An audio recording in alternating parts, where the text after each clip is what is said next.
Hello and welcome to Your Average Bear Gaming. I'm George. Today we're going to paint this guy. He is Darkstrider for the Tau Empire. He's recently released and I picked him up on pre-order. He got here a couple of weeks ago.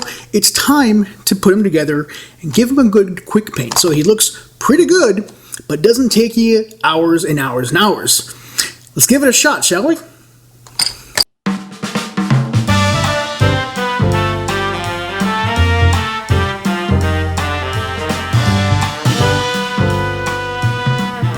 Alright, I've got Farsight assembled and primed, and I'm kind of looking forward to painting this guy.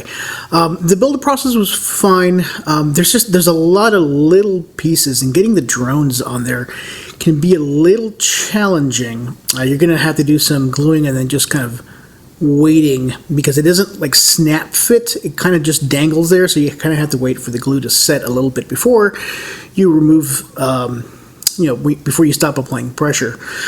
And so this guy looks an awful lot like a normal Tau troop choice. He's just got a few more odds and ends. And I went ahead and assembled him fully, in spite of the real challenges I'm going to face getting into all those little tight spots. He's a pretty small dude, and he's got lots of things happening, so it's going to be a bit of a challenge. But I do want to get better at painting a fully assembled model. It seems like that's the way to go. In terms of speed, sub-assemblies, while it does result in typically cleaner models, you end up having to use super glue to add these components to the model, and that gets kind of messy. And there's some other issues that you have when you do sub-assemblies, and so I'm trying, the last few projects have been mostly assembled, so I'm going to keep trying it this way, just to, get more practice. Anyway, he's a cool model, decent to build, a little finicky, so watch out for that. And so before we start talking about the plan, I do want to make an observation that I thought was a little interesting. So I've been doing YouTube videos for a little over a year, and in that time I have kind of a love-hate relationship with painting and building minis. I wish I could say I love to paint. I don't. It's one of those things that I sort of enjoy doing, but since I'm not really good at it, like my ego takes a hit at the end of a bunch of these projects. So that could be a tough pill. And it's also a lot of work, a lot of concentration, and I've got other stuff to do. And then once all the footage is recorded, you have to edit it. And so it can be fun, but it's work.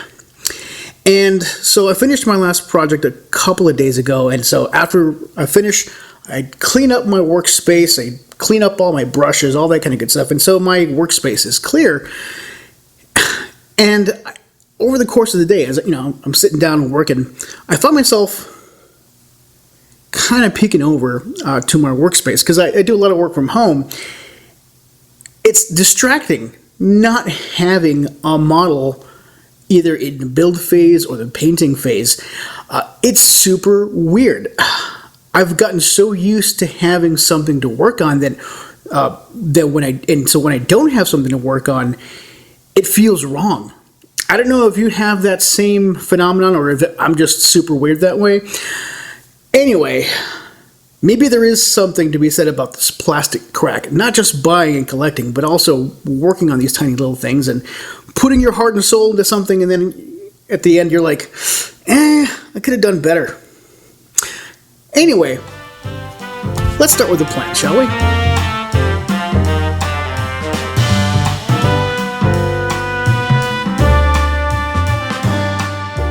So I'm thinking about what I want to do with Farsight.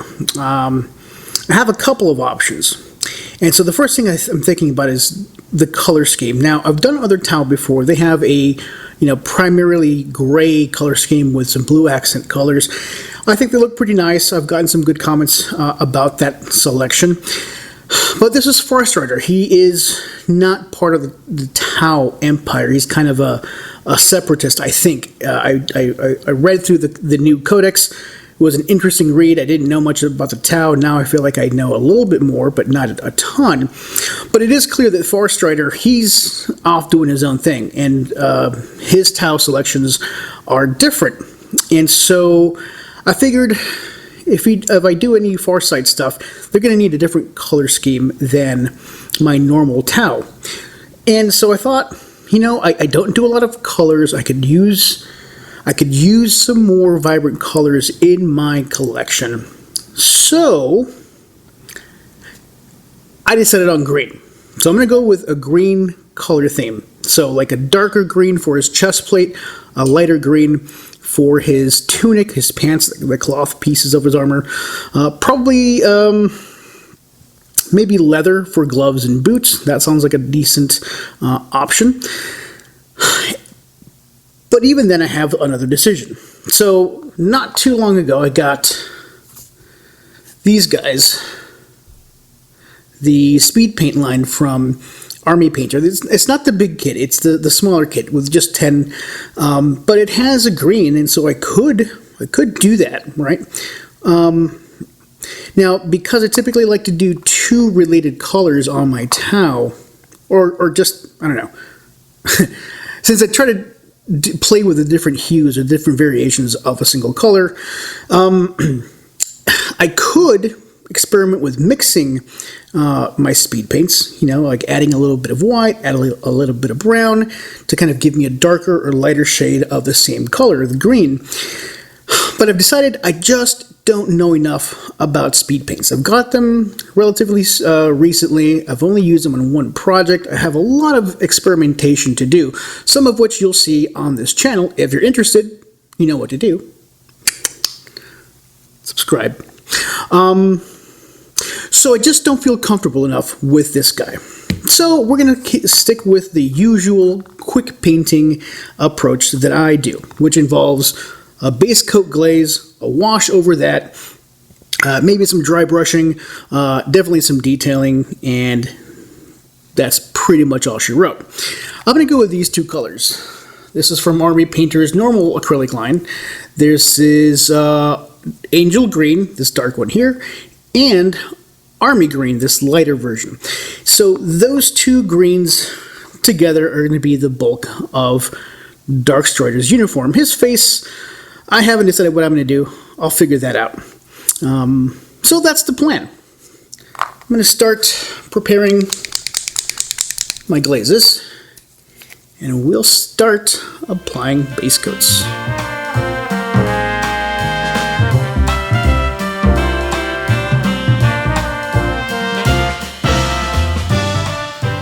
So I recently got these brushes, this brush from Army Painter. This came in the speed paint line, and I tried it for the first time and I really liked it. There's this pointiness to the brush that is very helpful, and the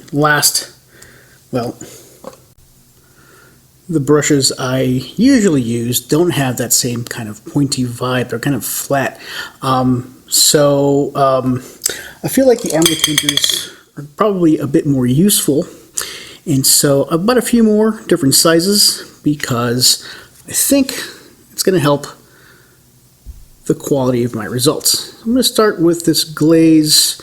It's kind of a medium body glaze, so it might require, it'll probably require more than one coat, and that's cool.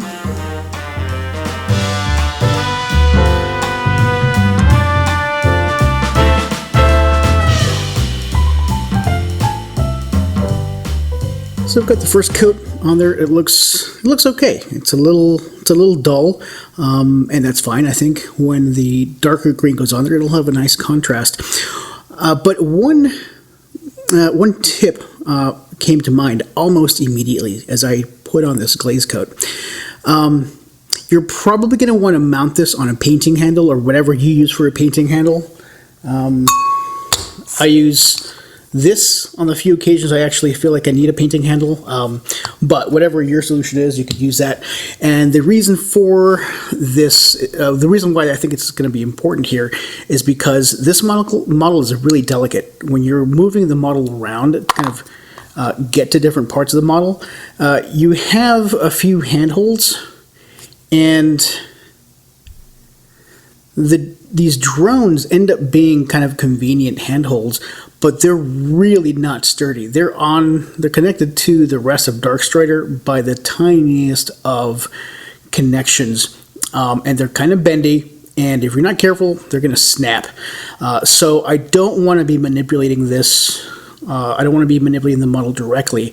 So once this dries, I'm going to glue him to his base, which is one of these really cool looking custom bases. It's got this leaning wall.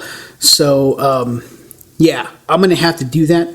And so I didn't originally, because when you do put them on here, that there is a wall on this side that's going to prevent you from getting your brush in there, which is a pain. But if I don't connect it,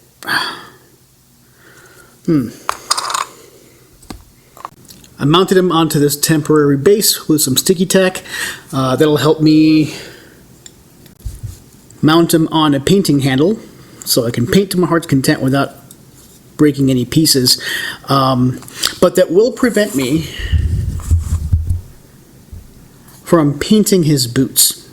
So I'm going to have to paint his boots at the very end once he's already attached to the model, because I want to be able to paint all this cool detail back here. And that's detail that this wall is going to prevent me from painting. So keep that in mind when you're doing yours. So it looks like I lied just a little bit. It turns out I did end up using Gravelord Gray. It's a speed painter. It's like a really dark gray. It looks black to me, and so I did end up using that because I do like the way it looks, and it saves me the trouble of mixing up a glaze of black that's going to end up looking a lot like this anyway.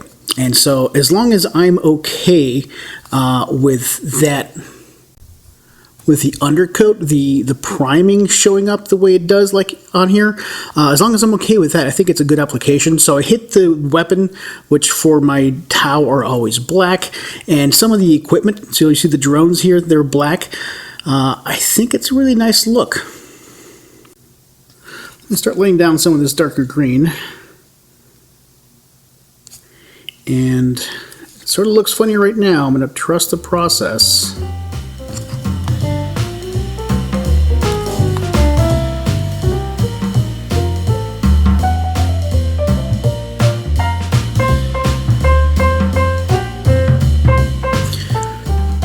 Alright, Darkstrider is coming along fairly nicely. I'm enjoying the way these two colors are looking on the model. And I don't know, I'm getting some distinct Boba Fett vibes from this combination. It's probably just in my head, but I don't know. It kind of looks like that famous Mandalorian. The original famous Mandalorian. Maybe I'll take a look at source material and see if I could add a few details that would make him a little closer to a Boba Fett, like a Tau version. That'd be kind of interesting. You know, obviously without the decals and stuff like that, because that's not part of my repertoire. So I'm at the point where I have to decide on the skin tone. Now, on this model, there's really not a lot of skin tone. Really, it's just the face.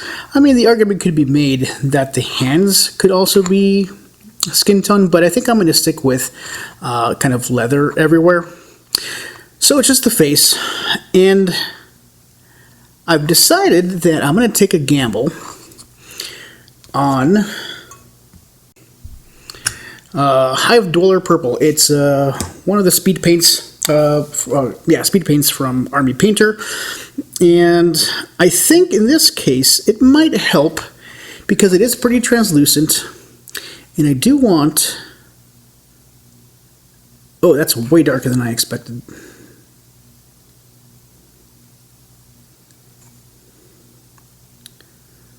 I was going to say I do want the undercoat to show up. But, holy cow, that's dark.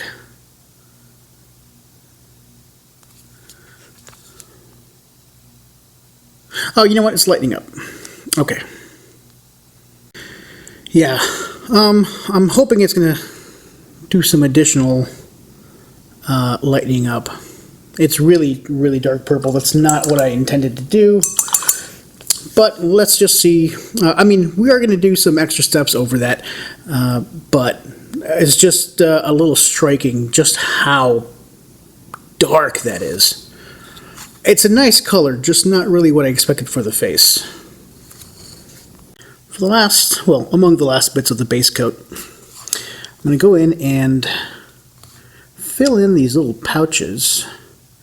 And I've picked a fur brown. It's like a medium brown with like a red tone to it. And I'm using this not just to denote like, hey, this is a leather pouch and it's different from the armor and the tunic, but I think that little bit of red is going to contrast really nicely with the green. So that's the hope anyway. And I'm using actual acrylics for this. I was thinking about using a contrast paint, but I'm afraid that the translucency here would kind of interfere. I didn't do the greatest job keeping the green off of the pouches and the belt area, and I'm not quite sure how all that stuff would interact with each other, so I'm going to avoid it altogether by using acrylics. I'm only using speed paints in places where I feel it's safe to experiment with it until I understand how they interact with each other a little bit better. So I was pretty close to done with the Basecoat Glaze phase of this model, but I decided I was going to go a little deeper into this idea that maybe this is like a towel version of Boba Fett. So I took a look at some of the reference materials, and so I thought I would start building in some of these. They're just little tweaks to the color scheme to make it a little bit more Boba Fett. And I'm going to do this in the Basecoat Glaze phase because I'm switching up the base coat of just a few elements. So the shoulder pads, I'm going to make them yellow. I don't have the exact shade that I want, so I'm going to combine some of the darker yellows that I have with some subsequent elements like washing to make it, to give like an orangey look that Boba Fett's armor seems to have. But so that's why I'm doing this in the Basecoat Glaze phase. The other thing I'm going to do is I'm going to add so the gloves, instead of making them this leather color, I'm going to go back and make them gray, because apparently Boba Fett wears gray gloves. This is going to be a slightly more complicated color palette than I'm used to, but I think it'll be a fun little side goal.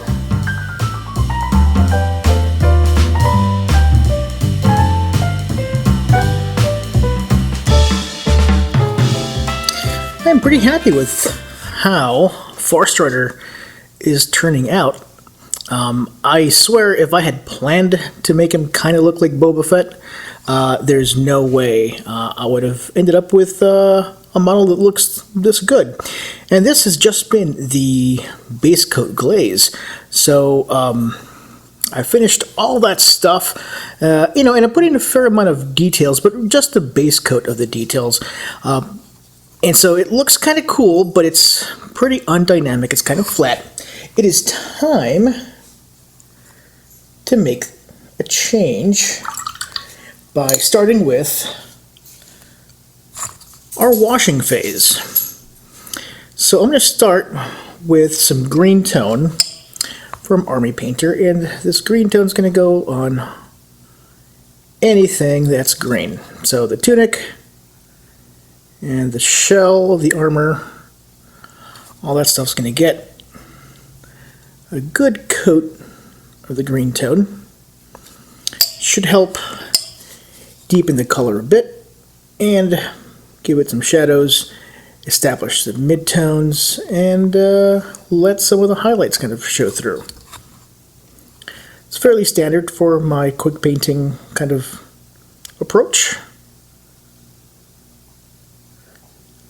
The difference here, though, is that I did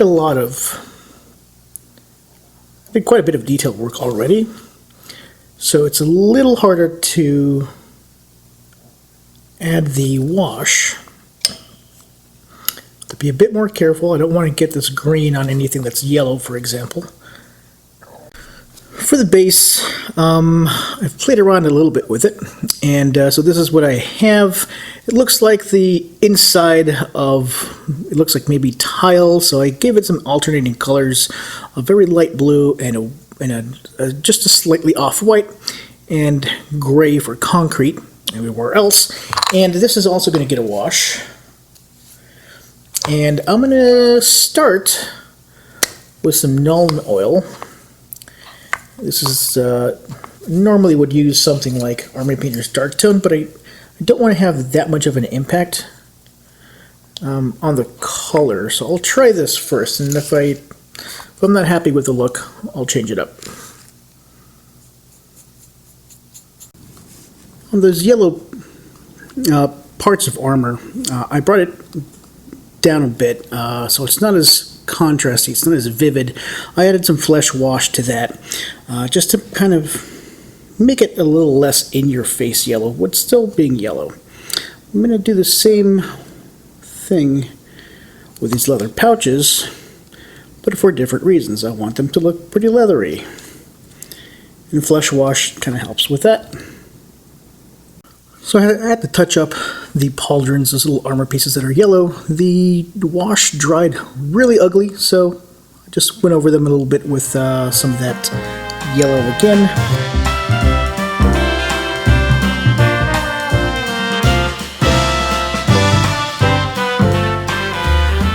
Alright, so now that my washing is all done, and I've done a few touch-ups here and there, I think it's time to move on to the detailing phase. Now, a lot of the detailing has already been done as part of the Basecoat Glaze phase, but there's still a bit of stuff I need to do. So I've already touched up the kind of the little cutout on the communications arrays.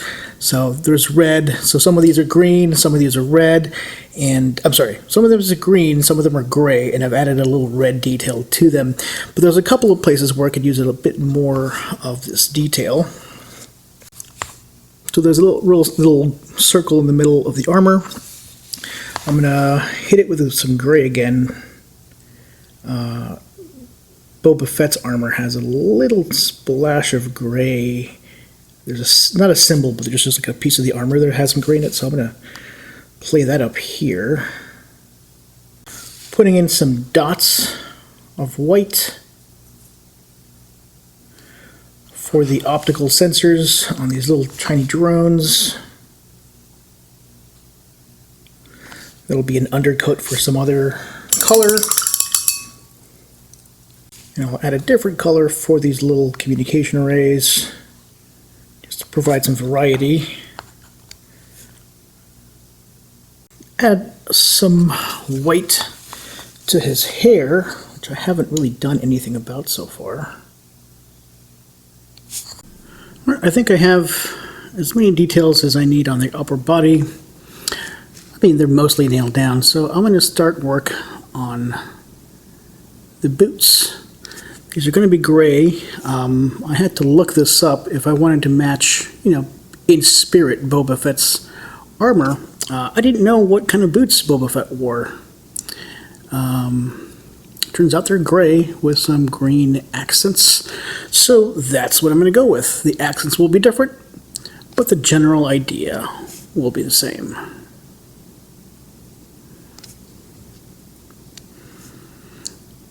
Once this is done, along with the washing and the accents, I'll glue it to its actual base, and then we'll add some finishing touches. So put Darkstrider on his base. I've got just a few more things I want to do, nothing too major. I'm going to start doing some kind of highlights on the face. I've done what I could to rescue that really dark purple I had there. I think it looks okay. It could be a lot better, but I'll take it. But I'm going to go ahead and add just a little bit of like a dark pink to some of the raised areas, and I'm going to be very careful about it. I don't want to overdo it. So it's just a little bit of a highlight. Instead of like an overall dry brush, which is what I normally would do here, I'm just going to do it with a very thin brush because I want it to be very precise, just in a very specific location. So any place that has, it's kind of raised, it's exposed to the light from above, it's going to get just a little bit of that. And so he kind of looks a little weirder, but I'm going to blend it down with a little bit of blue tone. So that'll be the last coat of blue tone over that, and should help blend that pink and the underlying purple and blue. And I'm also going to try to add what I call insta-cool to that gun. It's black, it's pretty monotone. I've added just a few little details, but I think it still needs a little something. So I'm going to dry brush just a hint of metallic silver. I'm going to do like a very, well, it's gunmetal. It's a dark silver metallic, and I'm just going to kind of lightly rub it on certain spots. Kind of like micro scratches, basically some wear, but just to kind of give me a little something extra on the weapon to break up the just so much black.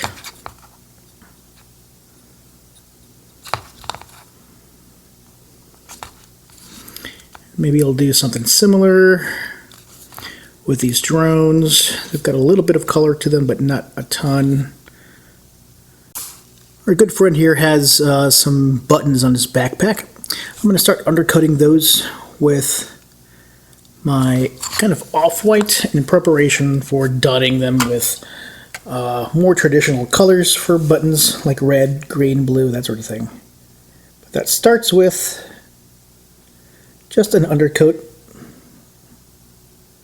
a little dot of white.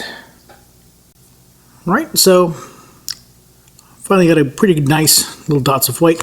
I'm also going to go in here in that visor that's off-white right now over his face. I'm going to go in there with some red to kind of imply that red that Boba Fett has on his armor, the helmet. It's that system that kind of surrounds, it's the area surrounding the window, so to speak. That's red, and so I want to capture that here. Not in exactly the same way, but in the way that the model kind of lends itself to. So now that that's done, I'm going to wait for that to dry on that little visor thing. I'm going to go in with some very soft white, very soft blue, and that should be that. I'm also going to add some foliage, some grass tufts to this base, just to kind of make it a bit more interesting. And once that's done, I'll give it a flat varnish, and we'll be done, and we'll take a closer look at the results.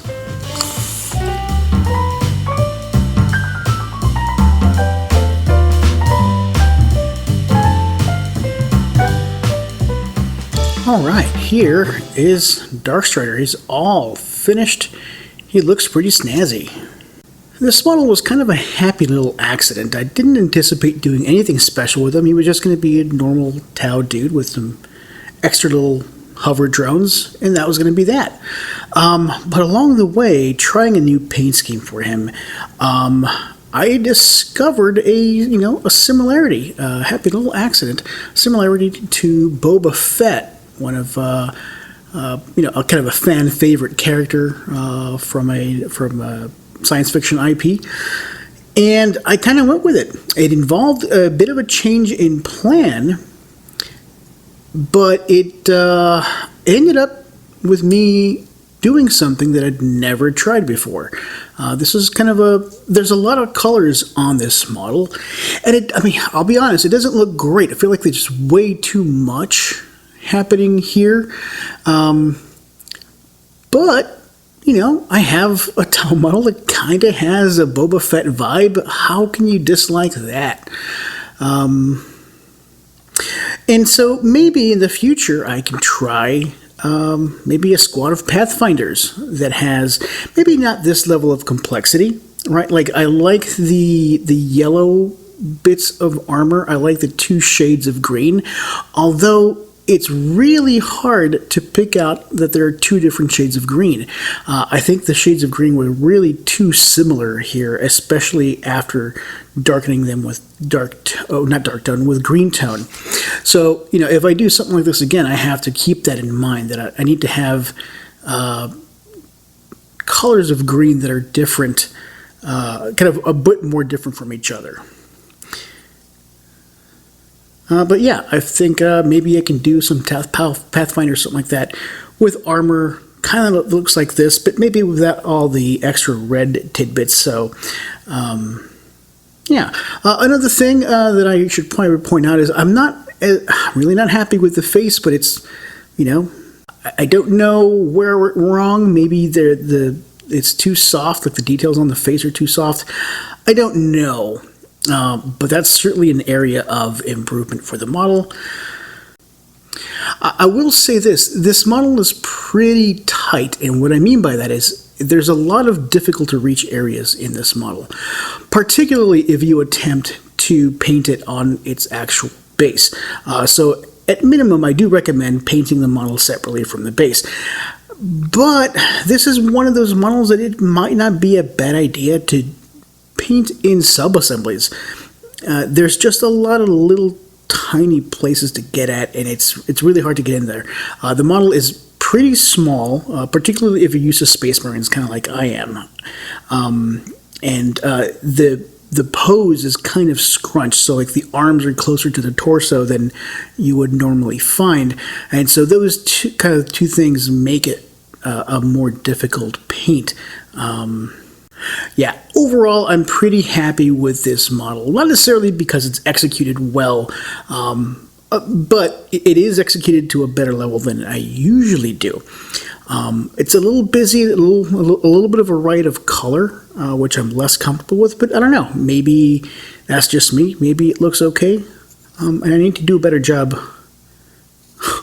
All of my grass tufts are falling off.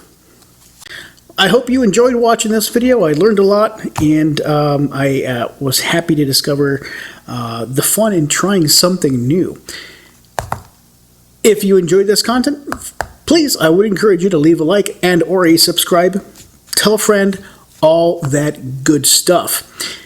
Have a wonderful afternoon. Be nice to yourselves and each other. Peace.